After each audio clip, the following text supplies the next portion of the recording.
Токмок шаарында толугу менен өрттөнүп кеткен үй бүлөнүн үйүндө бир гана Куран китеби күйбөй калган. Өрт Токмоктогу Дубовицкого көчөсүндө болгон. Анда китеп текчесиндеги бардык китептер өрттөнүп, Куран китеби гана күйгөн эмес. Учурда аталган үй бүлөгө тааныштары жана кошуналары жардам беришүүдө. Чүй облусунун аймагындагы Ак Тилек авто жол көзөмөл өткөрүү жыйынынын алдындагы жүк ташуучу унаалар топтолгон жерге чатырлуу жардам пункттары орнотулуп иштеп жатат. Бул тууралуу кечээ 22 августта президенттин Чүй облусундагы өкүлчүлүгүнөн билдиришти. Маалымдалгандай, аларда айдоочуларга медициналык, психологиялык, консультациялык жана башка жардам көрсөтүү үчүн бардык шарттар түзүлүп, ысык тамак уюштурулган.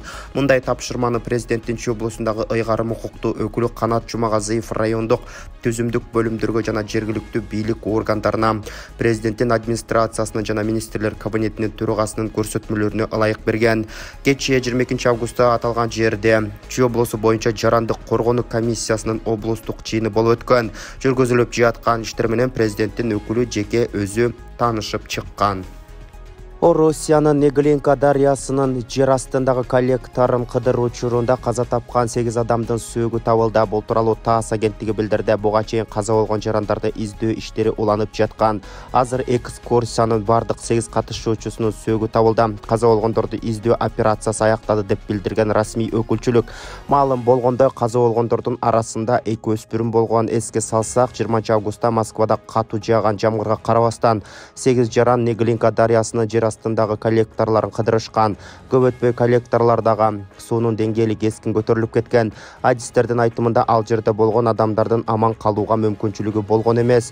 Окуядан кийин Орусиянын кылмыш жаза кодексинин 238-беренесинин 3-бөлүгүнүн негизинде байкоосуздуктан 2 же андан көп адамдын өлүмүнө алып келген коопсуздук талаптарына жооп бербеген кызматтарды көрсөтүү боюнча кылмыш иши козголгон. Туркияда чыккан өрттөн улам 9 айылдын жана университеттин аймагындагы тургундар эвакуацияланды. Бул тууралуу түрк басылмалары жазып чыкты. Маалым болгондой, өрт Чанаккаленин Каядери айылында жакын жердеги Токой аянтында чыккан. Айыл чарба жана Токой чарба министри Ибрагим Юмаклынын айтымында өрт калктуу конуштун жанындагы жерден чыгып 1500 гектар аймак күйүп кеткен. Кечээ 22 август күнү Ысык көл облусунун Чолпон Ата шаарында самбо боюнча дүйнө кубогунун 1-күнү жыйынтыкталды. Анда Кыргыз улуттук курама командасы күндүн жыйынтыгы менен жалпы 7 медаль жеңди. Анын ичинен 1 алтын, 1 күмүш жана 5 коло медаль. 98 килограмм жана андан жогоркулар арасында Бекболот Токтогонов алтын медалга, көчүрмө самбо боюнча кыздар арасында Мираида Медетбек кызы күмүш медалга ээ болду.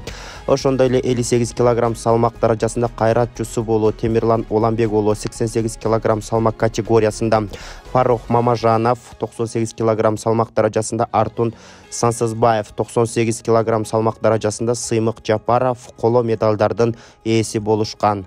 Кыргыз Республикасынын президентинин кубогуна арналган мелдеш Ош облусунун Төлөйкан ат майданында өтмөкчү. Бул тууралуу Көкбөрү Федерациясы маалымдады. Оюндар 25 августтан баштап 31 августка чейин өтөт. Командалардын чүчү кулак жыйынтыгы Төлөйкан ат майданында саат 19:00 кармалат. Командалар арыздарын тапшыруусу зарыл. Оюндардын өтүү форматы: жогорку лига, 1-лига, 2-лига, 40 жаш, жогорку лига трансфер жабык, ал эми 1-лига, 2-лига жана 50 жаш аргымактарга гана алмаштырууга трансфер ачык болмокчу.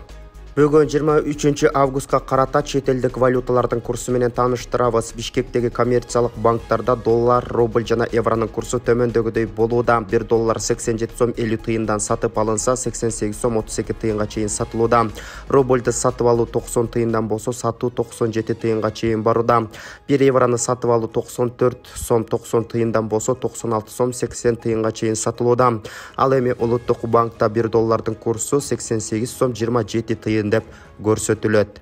Урматтуу Москва шаарындагы мекендештер, эгерде сиз чек арага кирди чыктыга муктаж болсоңуз же документиңиздин мөөнөтү бүтүп жатса, анда биздин кызматтан пайдалансаңыздар болот. Ар күнү өтө ыңгайлуу, заман талабына жооп берген заманбап автоунаалар Москвадан Казакстандын чек арасына каттоодо. Ортомчусуз кара тизмеден текшерип, бир гана ыңгайлуу автоунаа менен сиздин документ маселесине жардам беришет.